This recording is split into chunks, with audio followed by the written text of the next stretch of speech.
y vamos a comenzar con un invitado especial, un gusto de tenerlo acá. Es el doctor Luis Vicat, es abogado, licenciado en seguridad, periodista, muchas cosas y con una gran trayectoria. Muchas gracias, Luis, por estar con nosotros. Un placer, un gusto, así que desde ya paso a sumar este medio a mi lista. Obviamente, porque la verdad que tema es muy importante para charlar, sobre todo que del otro lado hay una persona que investiga y que sabe mucho, así que vamos a comenzar. El tema de seguridad, ¿no?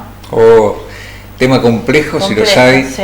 Yo solamente hace 45 años que estoy estudiando el tema, así que como dijo Borges, lo sospecho. Alguna vez a Borges le preguntaron, dice, ¿usted qué idiomas habla? Si hablo inglés, castellano y sospecho el árabe.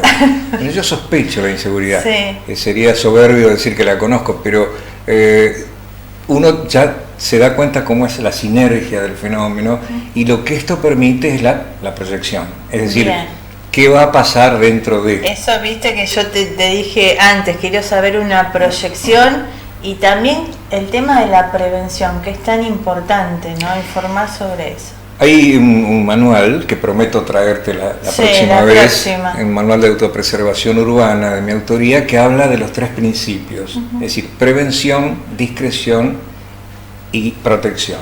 Es decir, prevención es un estadio, es un estadio mental, estar prevenido.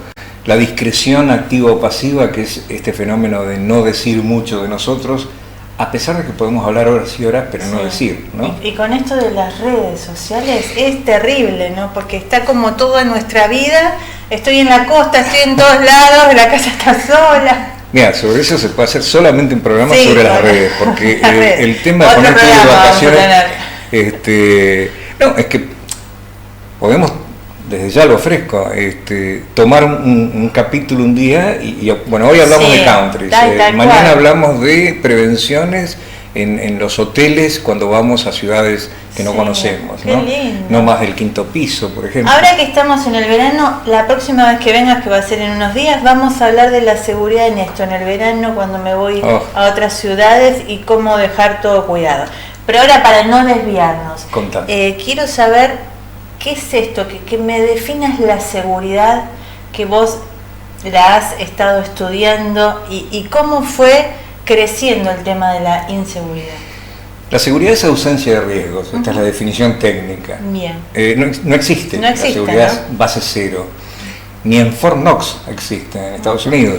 Y además, si existiera, sería tan cara que no se podría implementar. Bien. Lo que existe es un estado ideal que nosotros tenemos que tomar como ciudadanos para autopreservarnos. Bien. Este es el tema. Y después, el Estado tiene que hacer su parte y darnos la seguridad del Estado. Bien.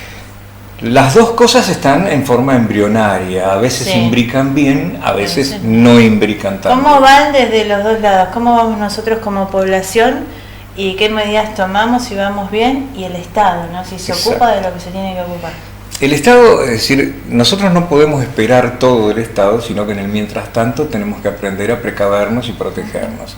Esto es poco grato, poco simpático, pero es como andar en bicicleta. Una vez que lo aprendimos, sale solo. Es un hábito. Yo te veo muy tranquilo también. A lo que voy es, no hay que vivir obsesionado. No. Porque si no te volvés al otro extremo y no disfrutás de la vida. La paranoia inmoviliza.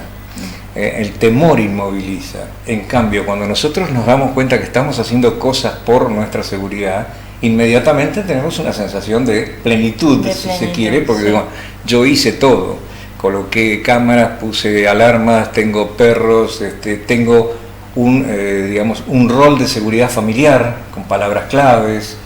Si de pronto voy apretado en mi auto y llamo a mi mujer para que me abra el portón de la casa y tengo una palabra gatillo, ella me pregunta, ¿y cómo estás? Excelente. Si yo digo excelente, que estoy secuestrado. Y viceversa, de pronto, ¿y vos cómo venís? Bárbaro. Si ella dice bárbaro, que hay gente dentro de la casa esperándome. Es decir, este tipo de cuestiones tienen que practicarse y realmente minimizan nuestra potencial calidad de víctimas bastante. Bien, así que bueno, hay mucho para aprender, porque esto de las palabras claves por ahí uno no lo usa, pero está bueno eso. Sí, como está bueno tener... con los hijos, ¿no? También. A los chicos, a los ¿A adolescentes. partir de qué edad? Eso te iba a decir, podemos hacer. El mejor efector de seguridad, aunque te parezca mentira y a la gente por ahí no lo entienda así, es el adolescente. ¿Por qué? Porque adolece el adolescente. Entonces tiene complejo de omnipotencia, cree que nunca le va a pasar nada, etc. Entonces, un domingo, después de la cena, se habla de la seguridad de la familia. Vos vas a la facultad, volvés a tal hora, ¿cuáles son mis vulnerabilidades? Hago un checklist. Y bueno, mi hija de 20 años a las 11 de la noche está esperando el colectivo marrón 2 horas en la parada. Entonces, ¿qué me conviene hacer? Y entonces hay toda una cuestión, el establecer rutinas de comunicación. En la casa, si son 4, tiene que haber 5 celulares siempre. Mira. Uno para cada uno de la familia y un muleto que vamos a ocultar entre la ropa usada en el baño, que seguramente es donde nos van a encerrar.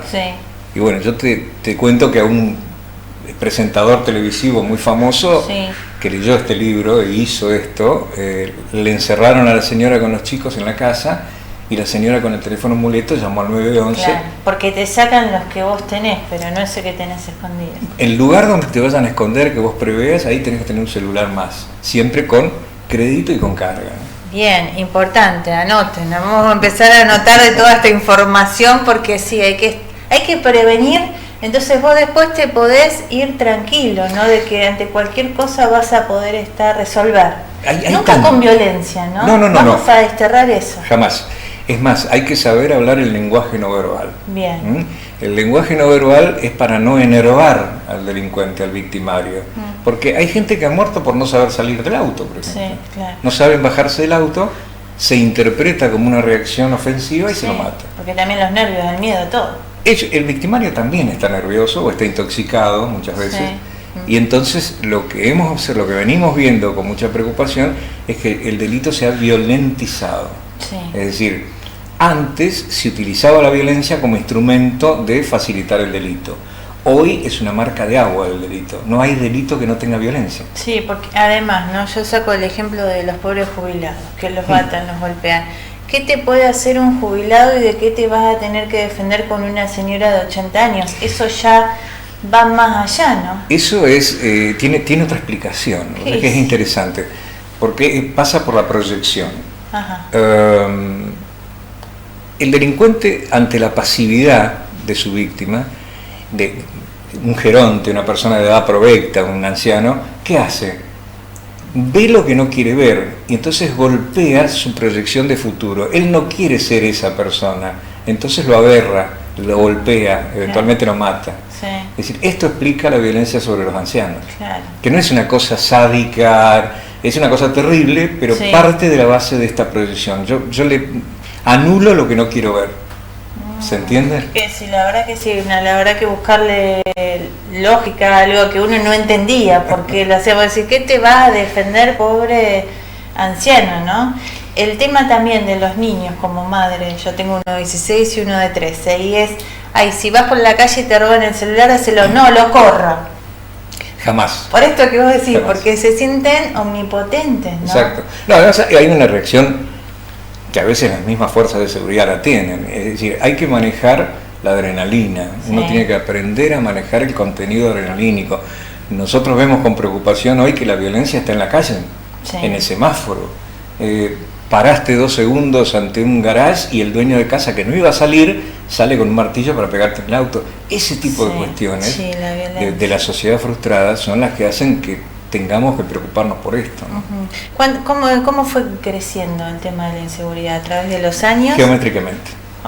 La inseguridad crece exponencialmente, digamos, crece 2, 4, 8, 16, 32 y no sé más matemáticas, pero crece en una forma explosiva. ¿Con qué tiene que ver, Luis, con la educación, la pobreza? ¿Con qué se atribuye más? Ser pobre no es ser malandra ni ladrón. Hay mucha gente pobre que tiene una pobreza digna y por cuestiones X no tiene acceso a una mejor calidad de vida. Pero ahí es donde el narcotráfico tiene su quintita.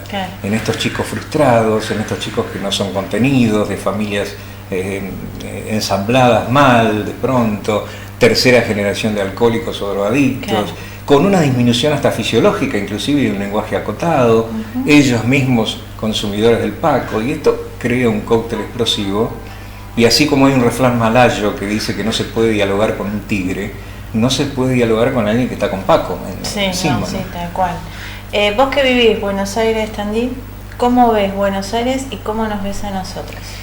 Bueno, esto en realidad es casi un paraíso comparado con Buenos Aires. Sí, pero hay inseguridad. Hay inseguridad, hay bastante inseguridad, más de la que debería haber, pero de todas maneras es muy, muy inferior a la macrópolis que tenemos en Buenos Aires, que es terrible.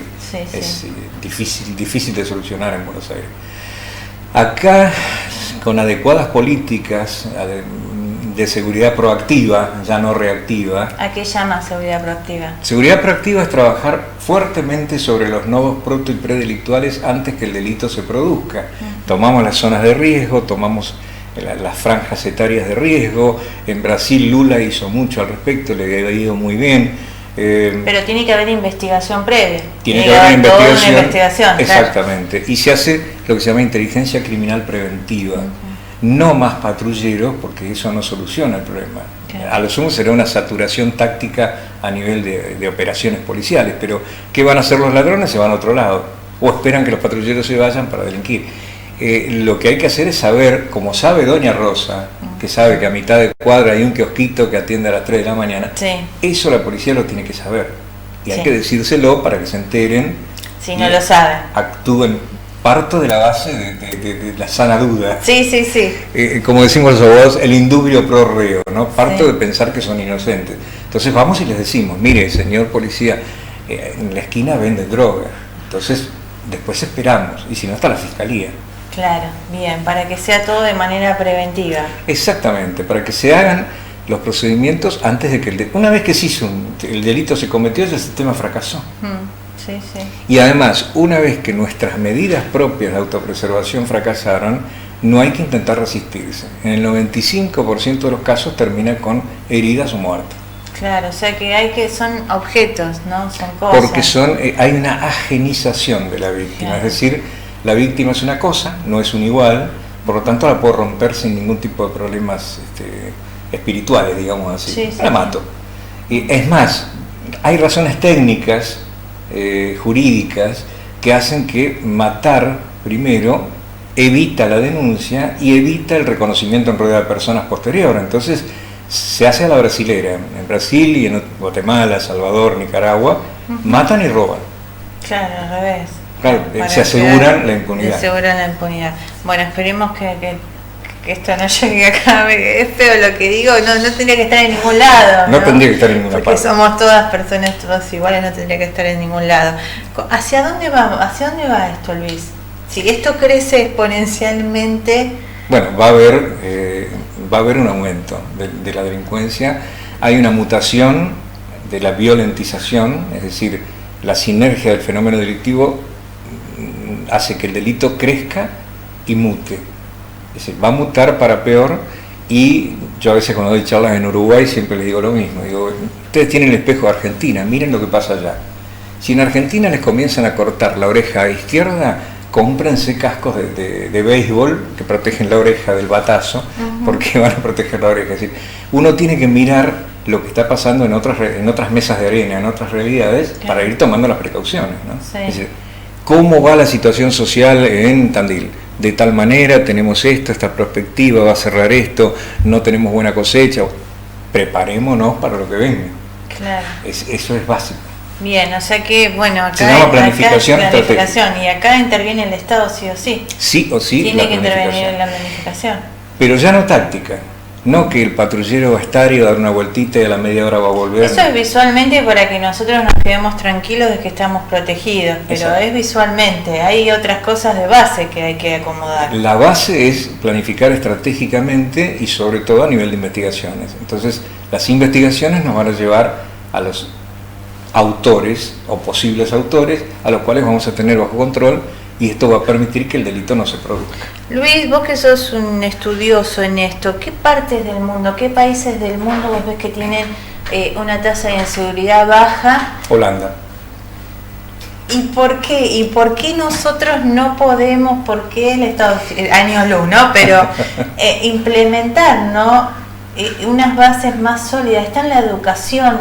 Está en la educación, está en los valores, está en un bombardeo televisivo de valores falsos, está la violencia que vemos todos los días en las películas, en las series, está en que los malos son vivos, está la picardía, la viveza criolla mal llamada, que generó los cuentos del tío. Algún día podemos hacer un programa sobre los cuentos del tío. Ahí vamos a aprender bastante. La trufa a la americana se llamaba en Italia, el cuento del tío, porque era típico de acá de América, ¿no? Sí.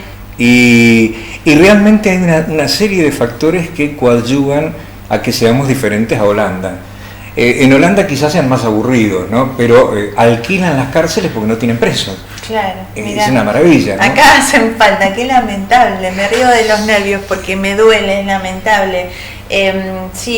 Para mí la educación y los valores, y esto que vos decís, los bombardeos, y que por ahí yo conduzco un noticiero, pero vos prendés un noticiero y todas son cosas malas, y la saturación en la cabeza de violencia genera violencia. Y genera otra cosa peor, el acostumbramiento a la violencia. Esto es el acostumbramiento al horror. Sí, ay, me robaron, pero no me mataron. No, la verdad que me trataron bien, porque no me pegaron. Mamita. Eso es un mini síndrome de Estocolmo, ¿no? Sí, es decir, en eso no tenemos que caer, no hay que justificarlo y siempre hay que denunciar. Aunque pensemos que no valga la pena, tenemos que hacer la denuncia, porque esto permite lo que se llama planes del delito. Entonces los planes del delito después producen acciones tácticas de patrullaje, de pinzas, de controles y demás. Bien, y lo importante no de que tomen la denuncia de todo, porque a veces por ahí uno llega y esto no... No, la denuncia, la obligación del funcionario es tomarla. Por eso yo siempre recomiendo el Ministerio Público, para eso está la Fiscalía. La Fiscalía seguramente va a tomar la denuncia. Que nadie va a la Fiscalía, uno siempre va a la comisaría. Claro, y si tienen algún problema en la policía, a la Fiscalía, que les va a tomar la denuncia y va a verificar qué se hizo después con esa denuncia. Luis, la verdad que un gusto, tengo millones de preguntas, pero bueno, hoy para la primera vez estuvo bueno, empezamos a hablar, a presentar este tema de la importancia y ver un poco cómo cuidarnos y a dónde vamos a llegar si seguimos así, básicamente, ¿no? Hagamos un programa, yo me acuerdo que había un programa que éramos muy chicos, vos quizá nunca lo viste o lo habrás visto en YouTube, que se llamaba Las Manos Mágicas, ¿no? Sí, Las Manos Mágicas. Hagamos temas, ustedes elijan el tema que les interesa. Me encantó, ustedes eligen. O que la audiencia te pida el tema. Sí, yo creo que el próximo, como estamos en época de verano, va a tener que ser de esto, ¿no? Y de cómo nos vamos, qué medidas tomar cuando queda solo en nuestra casa. ¿Qué medidas tomamos antes de irnos? Porque la protección es antes, ¿no? Antes, tal cual. ¿A quién le avisamos? ¿Qué hacemos con el personal doméstico? ¿Qué hacemos con el alquiler por internet? Y después terminamos 100 metros adentro del agua, en la playa. Y no colgar todo en las redes sociales, gente, porque si tomamos todas estas medidas y después ponemos la foto de la familia en la playa... podemos ser felices y estar en la mejor playa del Caribe. 15 días después que volvimos la publicamos. Claro, tal cual. Ya estamos acá, lo publicamos y listo. Es un placer estar, la verdad que bienvenido, muchas gracias por estar con nosotros. A mí si algo que me encanta es informar de buena manera y prevenir, ¿no? Hablamos sí de lo que es la violencia y ya lo sabemos, pero no entrar tanto en violencia, sino el antes y... Que sirva para algo. Que sirva para algo, ¿no? Es decir, no amarillismo, no violencia, sino que sirva para algo. ¿Vos sabés cómo yo cierro mi programa de Canal 22? ¿Cómo será? Hagamos entre todos que esto sirva. Tal cual, tal cual. Gracias, Luis, nos vamos con esto. Gracias. Nos vamos a una pausa y enseguida volvemos, no se vayan.